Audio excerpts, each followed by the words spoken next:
Eth had lived for 347 years. In that time, they had watched empires rise and fall. They had seen wars that burned across entire star systems. They had witnessed the death of worlds and the birth of new civilizations. Very little surprised them anymore.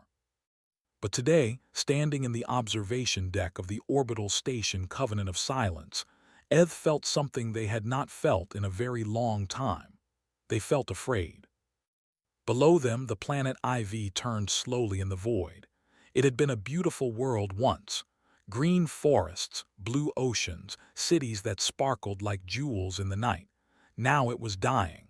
The swarm had come 8 months ago, and they had been feeding ever since. Eth pressed their long, gray fingers against the viewing glass. They could see the swarm from here. Dark clouds moving across the continents. Billions of creatures acting as one mind, consuming everything in their path.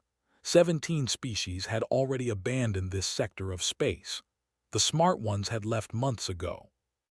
They were not warriors. They were thinkers, diplomats, observers. Eth had been sent here to document the fall of IV, to record it for history, to make sure the galaxy remembered what they had done.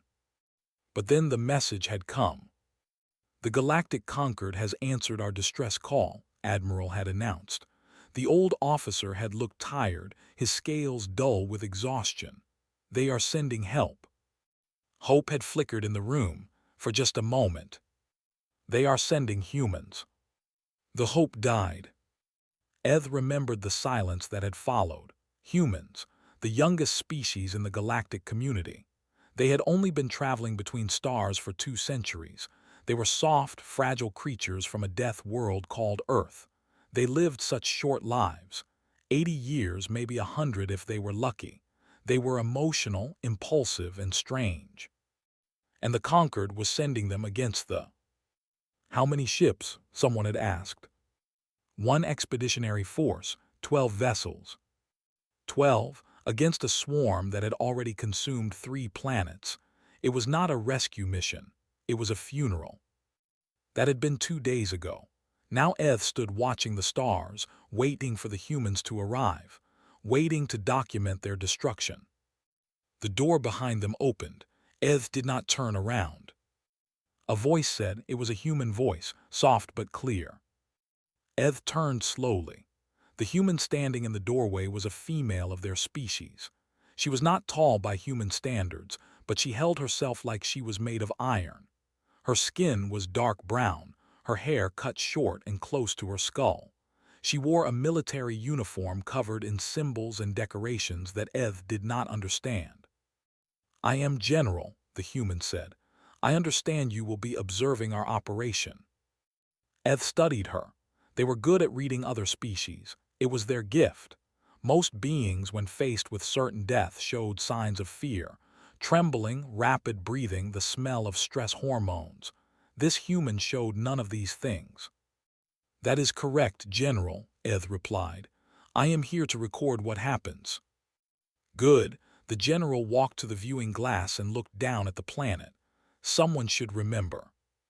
"You understand what you are facing?" Eth asked. They had to be sure. Perhaps the humans simply did not know. Perhaps they were ignorant of the danger. "The swarm mind," the general said calmly. "Approximately 4 billion individual organisms operating as a single consciousness. They have consumed the populations of 3 colony worlds in this sector. Estimated civilian deaths, 47 million. So she knew. Eth felt their hope fade even further. "And you believe 12 ships can stop them?" The general smiled. It was a strange expression, not happy exactly, something harder.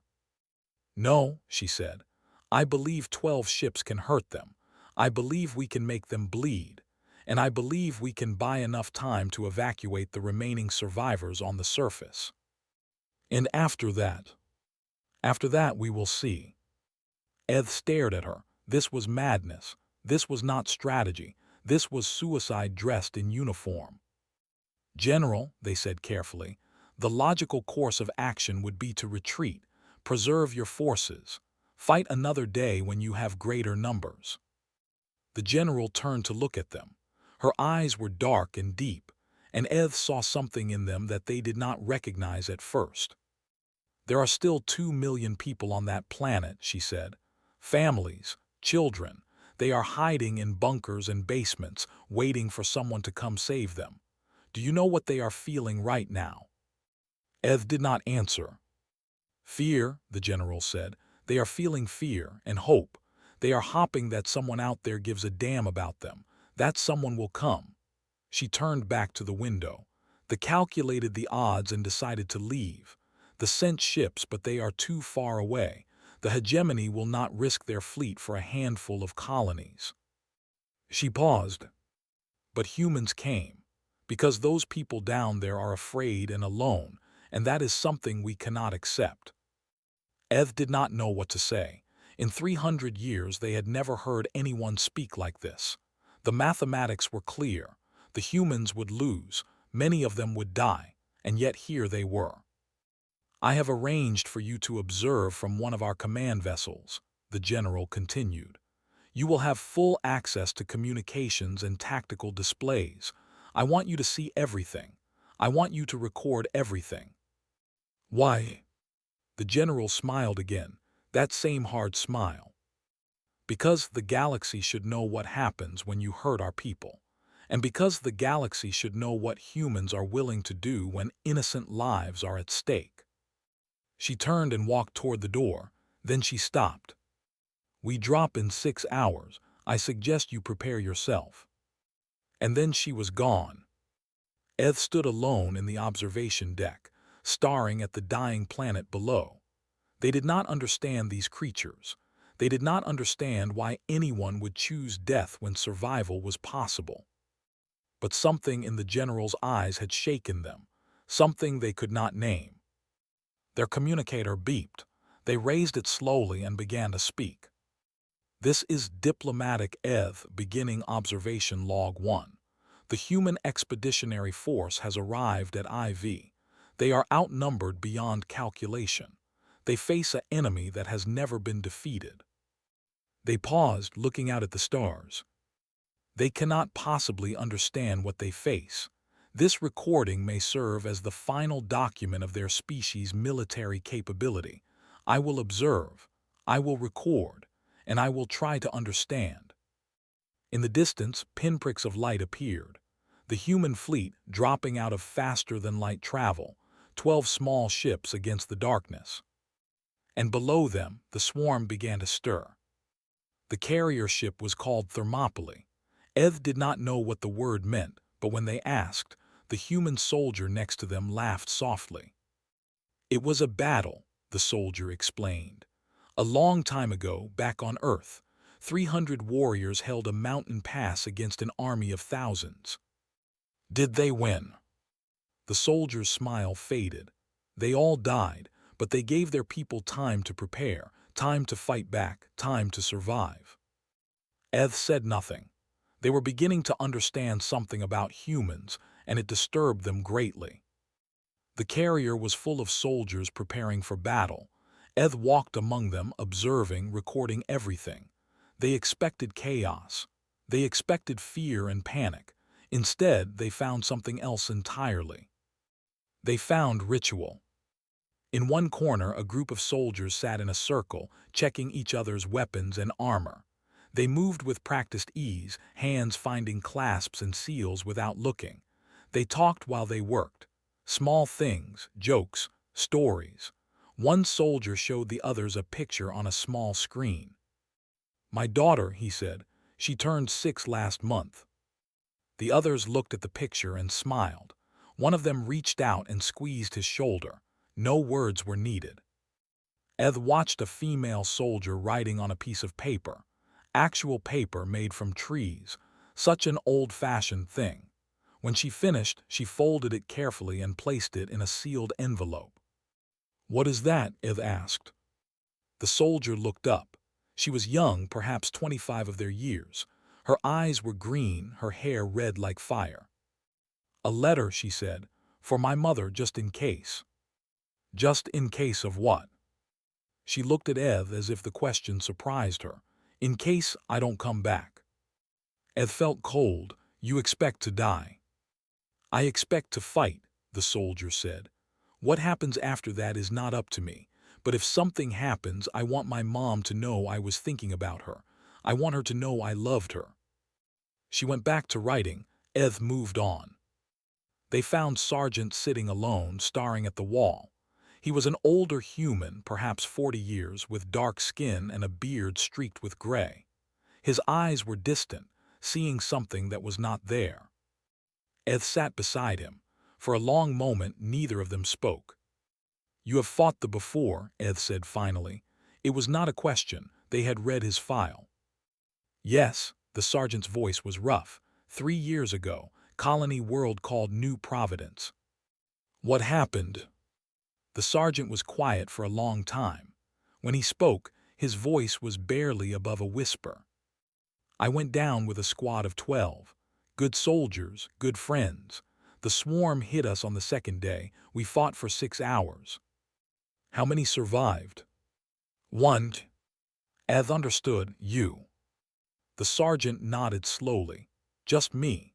I held the line while they evacuated the civilians. I was the last one standing when the rescue ship arrived.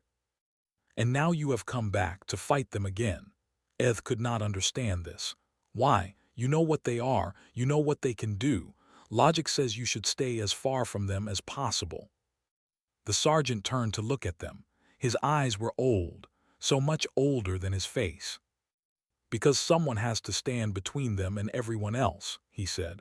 Someone has to hold the line, and I am still standing, so it has to be me. But you might die. I might, he shrugged. We all die eventually. What matters is what we do before that happens, what we stand for, what we protect. Eth did not know how to respond.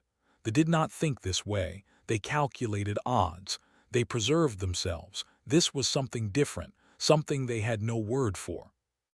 A sound echoed through the carrier, a deep, rhythmic tone. Soldiers began to move, gathering in the main bay. That is the assembly call, Sergeant said. The general is going to speak.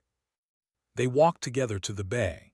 Hundreds of soldiers stood in neat rows, their faces calm and focused. General stood on a raised platform at the front, looking out at her people.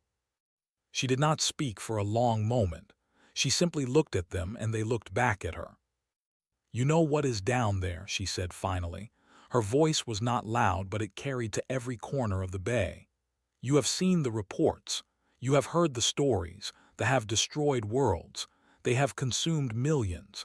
Every species in this sector has run from them. She paused. But we are not going to run, because there are 2 million people on that planet who cannot run.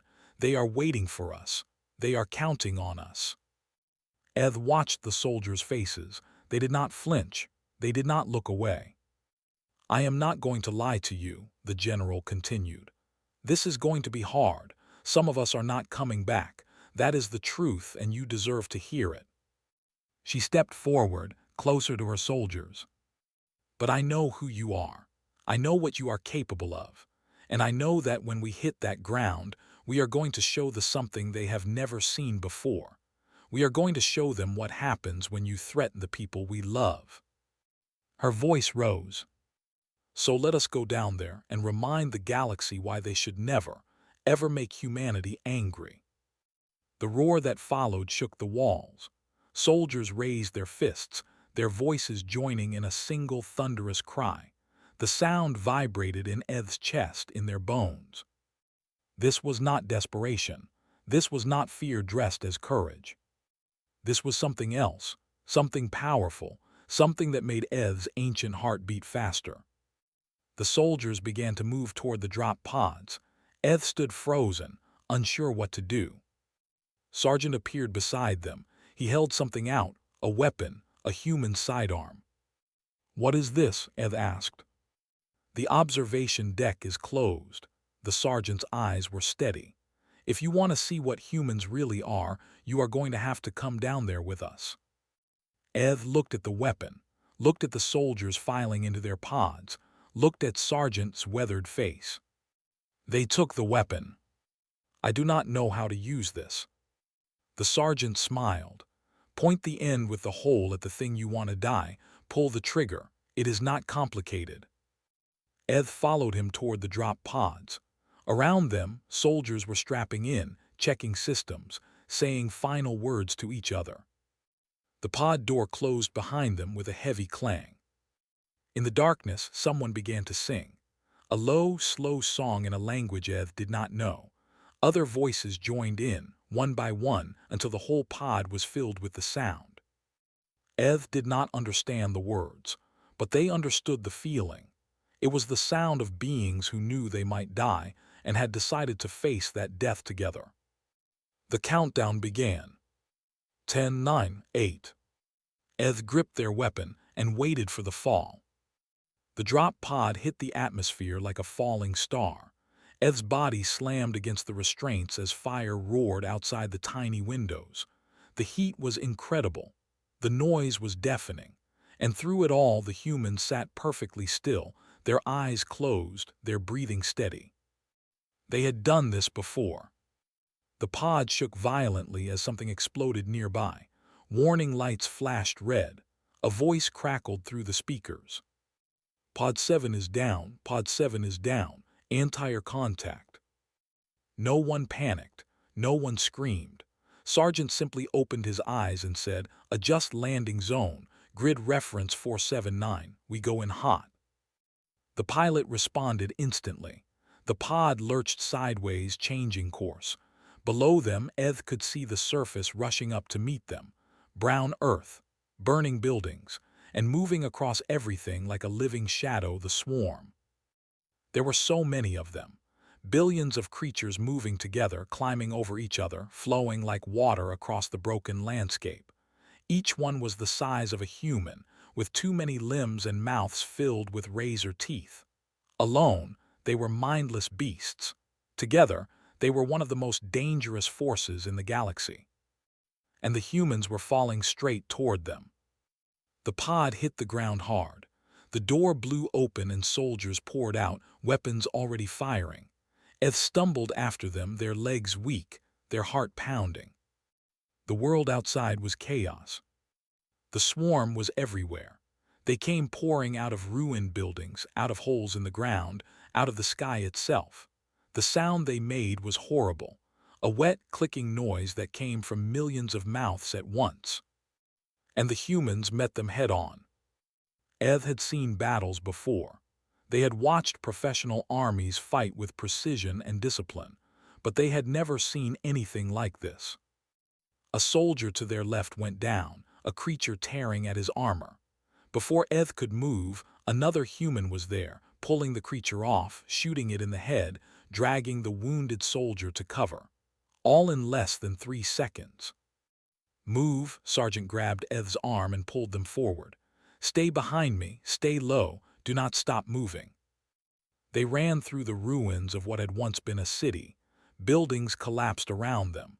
Explosions lit up the sky. The swarm pressed in from every direction, an endless tide of teeth and claws. And the humans kept fighting. Eth saw a soldier lose her arm to a blade. The creature had cut through her armor like it was paper. Blood sprayed across the ground. Any reasonable being would have fallen, would have screamed, would have given up. The soldier screamed, yes, but then she shifted her weapon to her remaining hand and kept firing. One-handed, bleeding out, she stood her ground and kept killing. "Medic," someone shouted. "Corporal needs a medic." A young man sprinted through the chaos, medical bag bouncing against his back.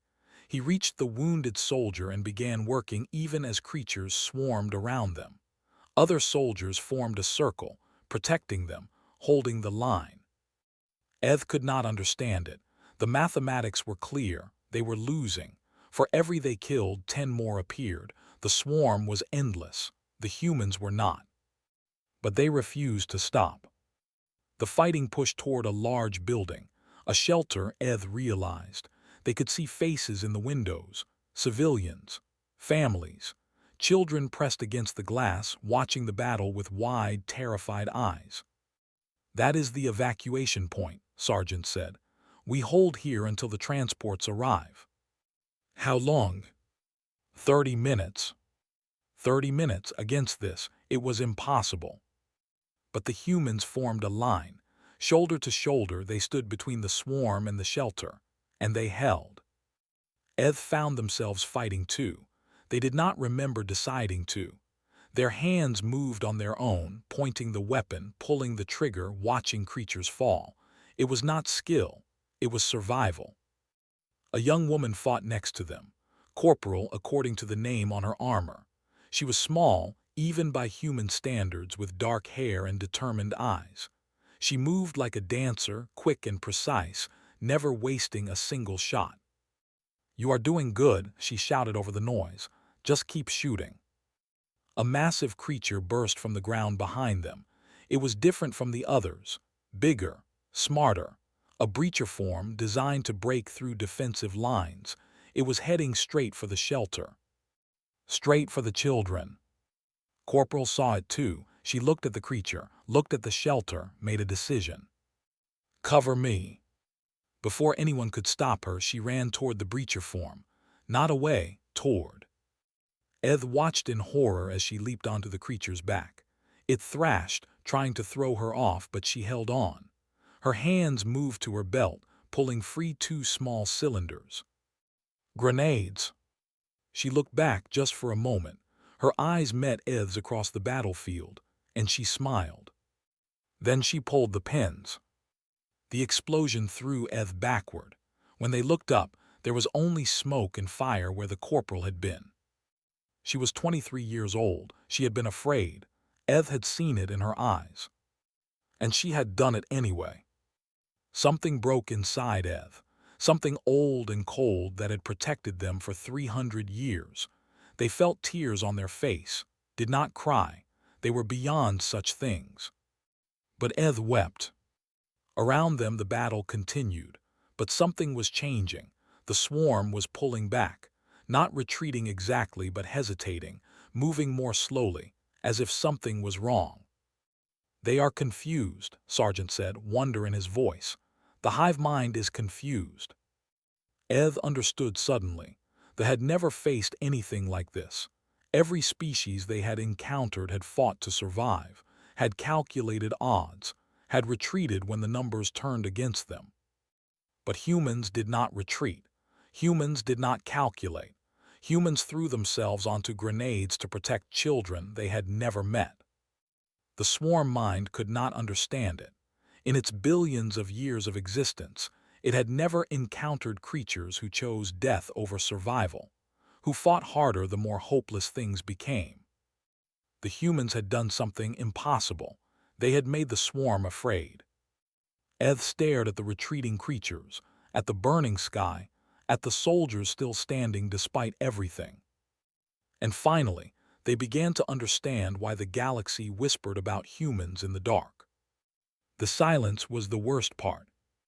After hours of screaming, explosions, and the horrible clicking of the swarm, the silence felt wrong, unnatural. Eth walked through the battlefield in a daze, their feet moving without thought, their eyes seeing things they would never forget. Bodies lay everywhere, human and alike, tangled together in death. The ground was soaked with blood and worse things. Smoke drifted across the ruins like ghosts. The evacuation transports had come. The civilians were safe.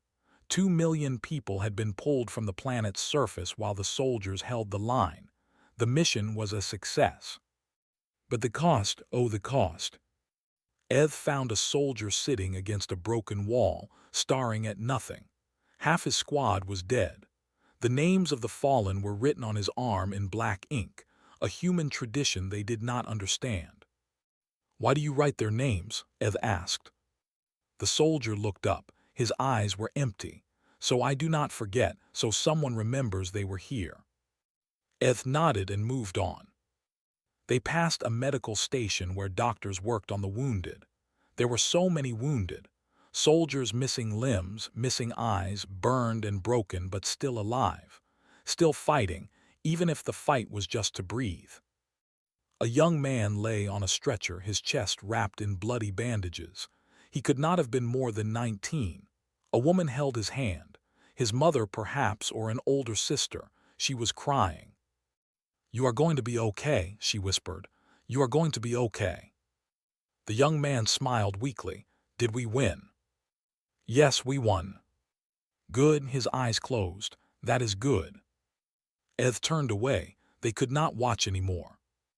They found General near the command post, moving through the wounded with a medical officer at her side. She stopped at every bed. She knew every name. She touched every hand.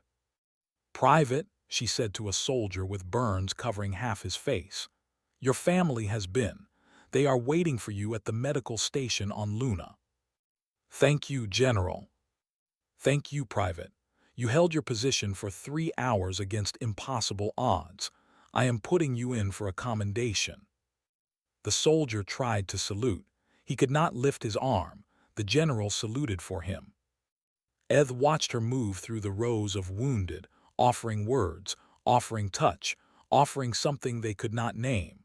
When she reached the end, she stepped behind a supply container and wept. Great, shuddering sobs that shook her whole body. Her hands pressed against her face as if she could hold the grief inside. She made no sound. She did not want her soldiers to hear. Eth stood frozen. They should not be seeing this. It felt wrong, like watching something private and sacred. But they could not look away. After a long moment, the general straightened. She wiped her eyes. She took a deep breath. And when she stepped back into view, her face was calm and strong again, the mask of command back in place. But Eth had seen what was underneath, and they would never forget. They found Sergeant at the edge of the battlefield, staring out at the horizon. The swarm was gone, not just from this city, but from the whole region. Reports were coming in from across the sector. They were retreating from 3-star systems, running from humans. Eth sat beside the sergeant. For a long time, neither of them spoke. 60% casualties, the sergeant said finally. His voice was hollow. 60%. Eth knew what that number meant. More than half the soldiers who had dropped from the sky were dead or wounded. In any other military, this would be considered a devastating defeat. "But you won," Eth said. "Did we?" The sergeant laughed, but there was no humor in it. "Is dead. Private, who showed me pictures of his daughter this morning, is dead. 12 soldiers from my unit alone. They will never go home, never see their families again." "Then why do you call it a victory?" The sergeant turned to look at them.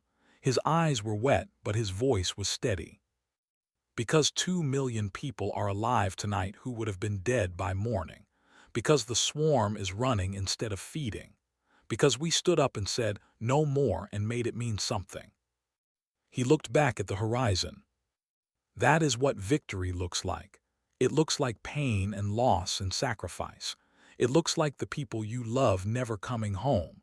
But it also looks like the people you saved getting to live another day." Eth did not know what to say. In 300 years, they had never heard anyone speak like this. "How do you bear it?" they asked. "The loss, the grief." The sergeant was quiet for a long moment. "You do not bear it," he said finally. "You carry it. Every name, every face, every friend who fell beside you, you carry them with you forever. And you make sure their sacrifice meant something. You make sure they did not die for nothing." He stood up, brushing dirt from his uniform. "Come on, there is a funeral to prepare." The funeral was held at sunset. The bodies had been collected, wrapped in cloth, laid in rows on the ground. Hundreds of soldiers stood in silence, their heads bowed. General walked to the front. She held a small book in her hands. "We are gathered here to honor those who gave everything," she said. "They came from different places, different families, different lives, but they died as one. They died as soldiers. They died as heroes." She began to read names. Each name was spoken clearly, carefully, with weight and meaning. Private First Class. Eth felt tears on their face again. Private James, Sergeant Anna, Corporal David. The names went on and on, so many names. When the general finished, she closed the book and looked at her soldiers. "They will not be forgotten. We will carry their names with us. We will tell their stories. We will make sure the galaxy knows what they did here today." She paused. "And when the next fight comes, we will fight for them too." The soldiers raised their fists in silent salute. The sun set behind them, painting the sky red and gold. Eth was invited to speak. They did not know what to say. They were not a soldier. They were an observer, a recorder of other beings' stories. But they walked to the front anyway. And they bowed, the deepest bow in culture, the bow of ultimate respect, the bow given only to those who had achieved something beyond understanding. When they rose, they saw tears in human eyes. "I did not know your people," Eth said. "I did not understand them, but I saw what they did today, and I will make sure the galaxy knows. I will tell their story until the stars themselves grow dark." It was not much, it was not enough. But it was all they had. The grand chamber of the Galactic Concord was the largest artificial structure in the known universe.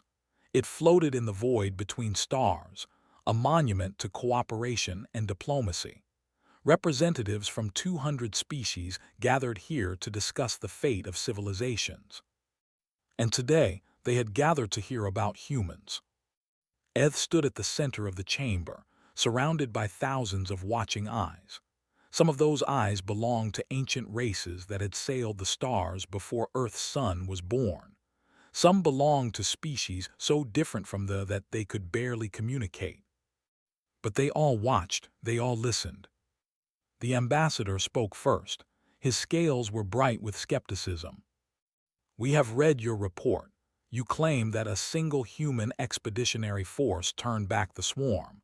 You claim they suffered 60% casualties and still achieved their objective. You claim the swarm is now retreating from multiple systems." "I do not claim these things," Eth replied. "I witnessed them." Murmurs rippled through the chamber. The representative, a tall being made of living crystal, leaned forward. "The humans are barely 2 centuries old as a spacefaring species. They are short-lived, emotionally unstable, and from a death world that should have killed them long ago. How could they possibly defeat an enemy that has consumed entire civilizations?" Eth had expected this question. They had prepared charts and tactical analyses, numbers and strategies and military theory. But standing here, surrounded by the great powers of the galaxy, they realized none of that mattered. So they told stories instead. "Let me tell you about Corporal," they began. "She was 23 years old. She came from a small island on Earth called Japan. She liked to paint pictures of flowers in her spare time." The chamber was silent. When a breacher form charged toward a shelter full of children, Corporal did not run. She did not call for help.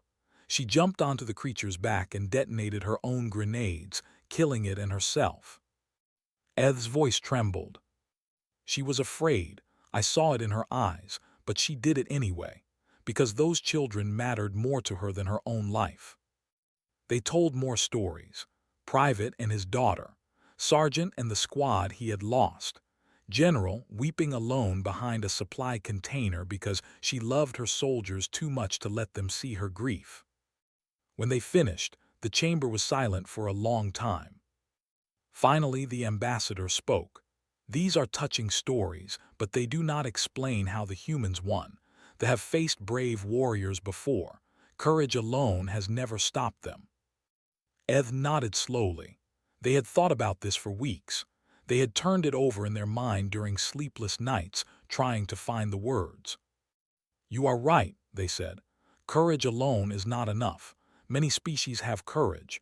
Many species have been brave in the face of death." They paused, gathering their thoughts. "But humans are different, and I finally understand why." They looked around the chamber, meeting as many eyes as they could. "We, the elder races, evolved to survive. Our instincts tell us to flee from danger, to calculate odds, to preserve ourselves above all else. This is logical. This is sensible. This is how we have endured for millions of years." They took a deep breath. Humans did not evolve to survive. They evolved to protect. The words hung in the air. Their fear is not a weakness. It is the weight that gives their courage meaning. They do not fight because they believe they will win. They fight because they believe some things are worth dying for. Their families, their friends, strangers they have never met, children in a shelter on a planet far from home. Ed's voice rose.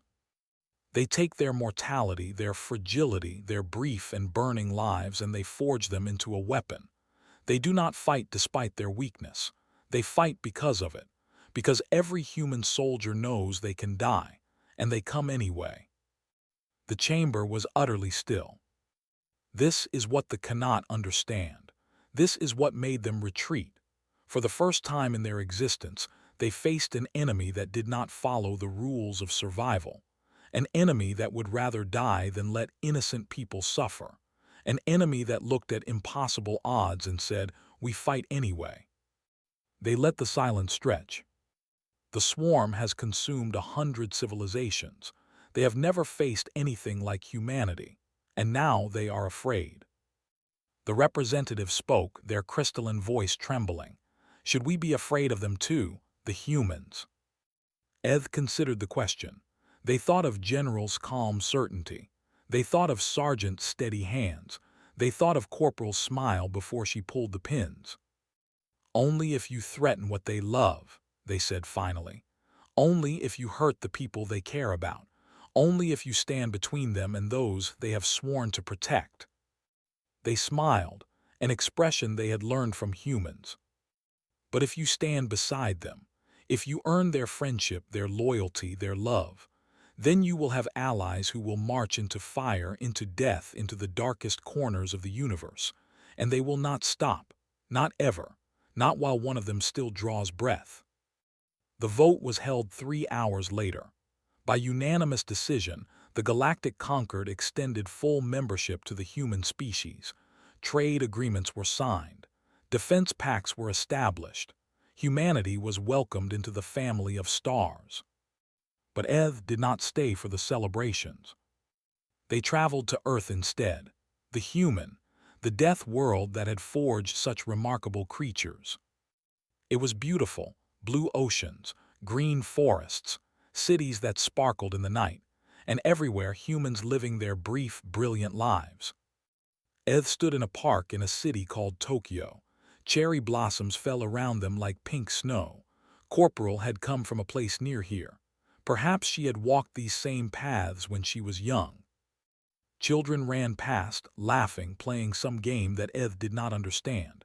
They were so small, so fragile, so unaware of the sacrifice that had been made so they could be safe. A human woman sat on a bench nearby, watching the children with a soft smile. Eth sat beside her. "They are beautiful," Eth said. The woman nodded. "They are. That is why we fight, you know, for moments like this, for children who can laugh without fear." They sat together in comfortable silence. "I have a question," Eth said eventually. "I have been trying to name something I feel, something new. I did not have this feeling before I met your people. What does it feel like?" Eth thought carefully. "It feels like warmth, like believing that tomorrow will be better than today, like knowing that even in the darkness there are beings who will stand and fight for what is right." The woman smiled. "We have a word for that." "What is it?" "Hope." Eth tasted the word. It felt right. "Hope," they repeated. "Yes, that is what I feel." They looked up at the sky where stars were beginning to appear. Somewhere out there, human soldiers were still standing guard, still watching, still protecting.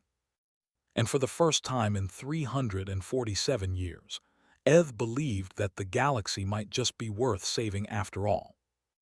They pulled out their recorder and began the final entry of their observation log.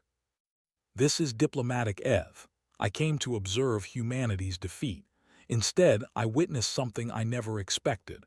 I witnessed courage beyond reason, sacrifice beyond understanding, love so fierce it could turn back the darkness itself." They paused, looking at the children playing in the fading light. "The galaxy asked if we should fear humans. I say no. We should learn from them. We should stand beside them. Because in all my years among the stars, I have never seen beings who shine so brightly." The recorder clicked off. Cherry blossoms continued to fall. And somewhere far away, the swarm kept running.